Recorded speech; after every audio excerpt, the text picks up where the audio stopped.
নমস্কার বন্ধুরা, আজ আমি পটলের স্টু বানাতে চলেছি। 300 গ্রামের মতন কচি পটল নিয়েছি, দুটো ছোট ছোট আলু নিয়েছি, দুটোকে সমানভাবে কেটে নেওয়া হয়েছে। একটা মিডিয়াম সাইজের পেঁয়াজ নিয়েছি, পেঁয়াজগুলোকে একটু বড় বড় করে কেটে নিয়েছি। সঙ্গে নিয়েছি আদা কুচি, আর সঙ্গে নিয়েছি রসুন কুচি, গোলমরিচের গুঁড়ো, আর লবঙ্গ বেশ খানিকটা, দারচিনি, 3টে এলাচ, একটা তেজপাতা, আর সঙ্গে তো নুন হলুদ থাকছেই। চলুন এবার শুরু করা যাক। কড়াই আমি বসিয়ে দিয়েছি। কড়াইয়ে আমি সাদা তেল 2 চামচের মতো দিলাম। এটাতে বেশি তেল লাগবে না, সামান্য একটু তেলেই এটা হয়ে যাবে। কড়াইয়ের তেলটা গরম হলে আমি একটু সাদা জিরা দিয়ে নিলাম। সাদা জিরা নিয়ে আমি সব সময়কার মতন 1 চিমটি হলুদ দিয়ে নিলাম। এটা দিয়ে আমি দুটো তেজপাতা দিয়ে নিলাম। একটা তেজপাতাকে 2 অর্ধেক করে নিলাম। সঙ্গে একটা দারচিনি দিলাম, আর কয়েকটা লবঙ্গ, আর 3টে এলাচ। লবঙ্গের পরিমাণটা একটু বেশি রাখতে হবে। তারপর আমি আলু পটলগুলোকে সমান সমানভাবে কেটে আমি তেলের মধ্যে ছেড়ে দিলাম।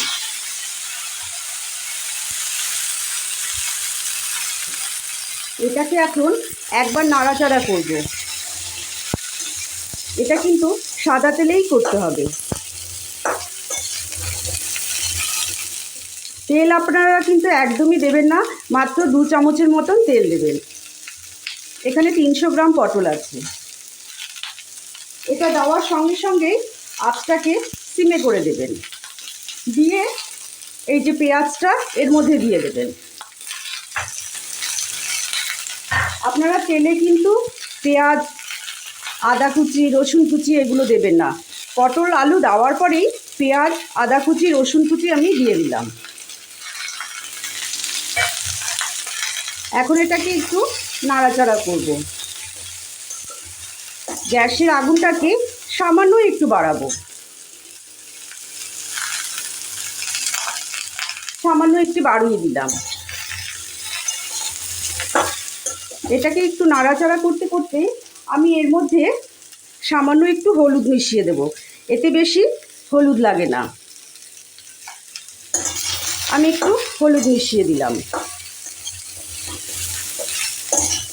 এর রঙটা একটু সাদা সাদা হবে, যেহেতু এটা পটলের স্টু। আর একটু আমি হলুদ দিয়ে নিলাম। তারপর আমি পরিমাণ মতো লবণ দিলাম। এটা ঝোল ঝোলও রাখতে পারেন, আবার একটু মাখো মাখোও হতে পারে, তবে আমি একটু ঝোল ঝোল রাখবো। নুনটা আমি এখন দিয়ে দিলাম, পরে আমি একটু টেস্ট করে দেখে নেব। এটা এখন ভালো করে নাড়াচাড়া করব। পটলটা কিন্তু পটল আলু কোনো কিছুই কিন্তু তেমন ভাজা হবে না, জাস্ট একটু নাড়ানাড়ি হবে, এর চাইতে বেশি কিছু না। এটা একটু হোক। আঁচটাকে আমি আবার সিমে করে দিয়েছি। সিমে করে একটু ভালো করে একটু নাড়াচাড়া করব। এই পটলের স্টুটা খেতে কিন্তু প্রচণ্ড ভালো লাগে। আপনারা একবার অতি অবশ্যই বানিয়ে কিন্তু দেখবেন। আর আমার রান্নাগুলো যদি আপনাদের ভালো লাগে তাহলে অবশ্যই লাইক, শেয়ার, কমেন্ট, সাবস্ক্রাইব কিন্তু করবেন।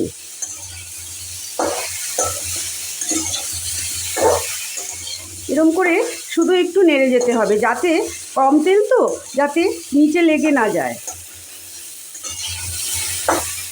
ক্রমাগত নেড়ে যেতে হবে। নুন দেওয়া হয়েছে, সেই জন্য এটা একটু মজে এসেছে। এর মধ্যে সামান্য একটু চিনি দিয়ে দেবেন।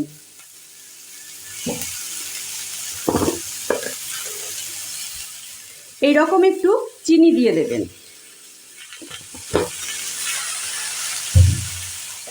আপনারা তো সকলেই জানেন আমি চিনি খাই না, তাই আমি একটা সুগার ফ্রি দিয়ে দিলাম।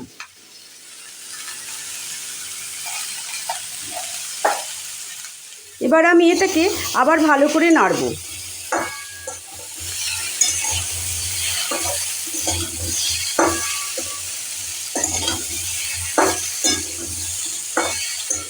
দেখুন অনেকটা মজে এসেছে।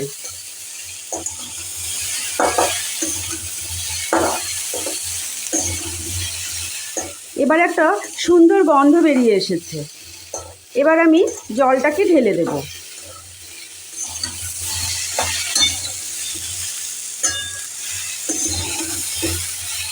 একটা যখন সুন্দর গন্ধ বেরোবে তখন আপনারা জল দিয়ে দেবেন।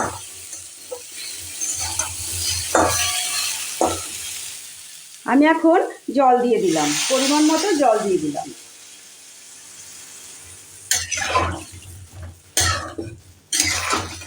এর চাইতে বেশি আর জল দেব না।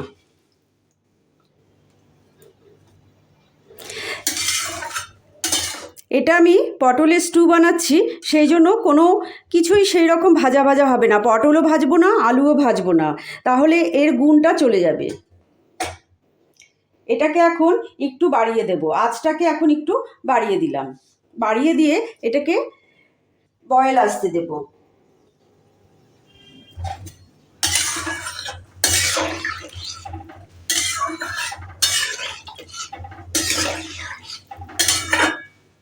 এটা বয়েল আসুক। ঢাকনাটা আমি খুলে দিলাম। এটা এখন বয়েল হয়ে এসেছে, এখনও সেদ্ধ হয়নি। এটা 5 মিনিটের মধ্যে হয়ে যাবে। এটা আবার ঢাকনা চাপা দিয়ে দিই। ঢাকনা চাপা দিয়েই করবেন, তাহলে গন্ধটা খুব সুন্দর থাকে।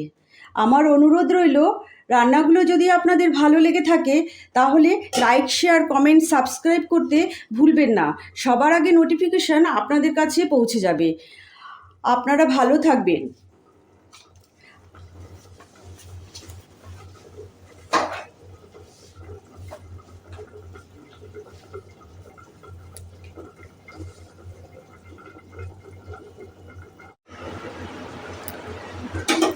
আমি আবার এসে গেলাম ঠিক 10 মিনিট পরে।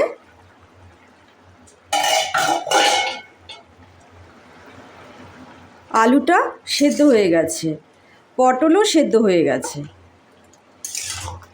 রঙটা ঠিক এই রকম থাকবে। আর খুন্তির মাথাটা দিয়ে একটু চেপে চেপে দেবেন, যদি আপনাদের ইচ্ছে করে।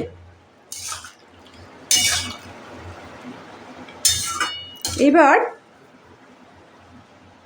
আমি এর মধ্যে গোলমরিচের গুঁড়ো করে রেখেছিলাম, কেননা এতে তো লঙ্কা দেওয়া হয়নি। একটু সামান্য গোলমরিচ দিয়ে দিলাম, সামান্য একটু। যদি একটু কেউ ঝাল বেশি খায় তাহলে একটু দিতে পারেন, তবে স্টু তো কখনো ঝাল হয় না। আর সঙ্গে এই একটা কিউব বাটার দিয়ে দিলাম।